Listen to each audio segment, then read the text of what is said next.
और भारत की सबसे बड़ी समस्या ही है, ये आपको समझना होगा कि समाज पर आधारित वेद है, वेद पर आधारित समाज है।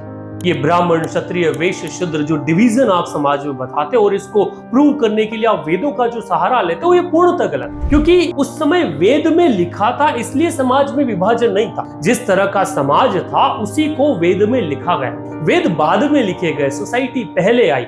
तो समाज में जिस तरह से चीजें चल रही थी उनको एक्सप्लेनेट करने के लिए जो भी राइटर आया, उस राइटर ने उस आधार पर चीजों का नाम जो है वो नामकरण कर दिया। ये वैसा ही है जैसे मान लेते किसी क्लास को एक व्यक्ति बाहर से देख रहा है और वो अगर उस पर लिखने की कोशिश करे तो वो क्या लिखेगा? यार एक टीचर है जो सामने खड़ा होकर, एक व्यक्ति है जो सामने खड़ा होकर पढ़ा रहा है और बहुत सारे बहुलता वाले हैं जो नीचे बैठे हुए। अब वो अलग अलग तरह से इंटरप्रेट कर सकता है। वो ये कह सकता है कि सामने वाला शिक्षक है, बाकी विद्यार्थी है, शिक्षक प्रिविलेज्ड है। अब इस आधार पर कल को आप ये नहीं कह सकते कि भैया ये प्रणाली है या ये सिस्टम। बाद में जिस तरह से वेदों को जज किया गया उसको नरेट गलत कर दिया। और भारत की सबसे बड़ी समस्या ही है।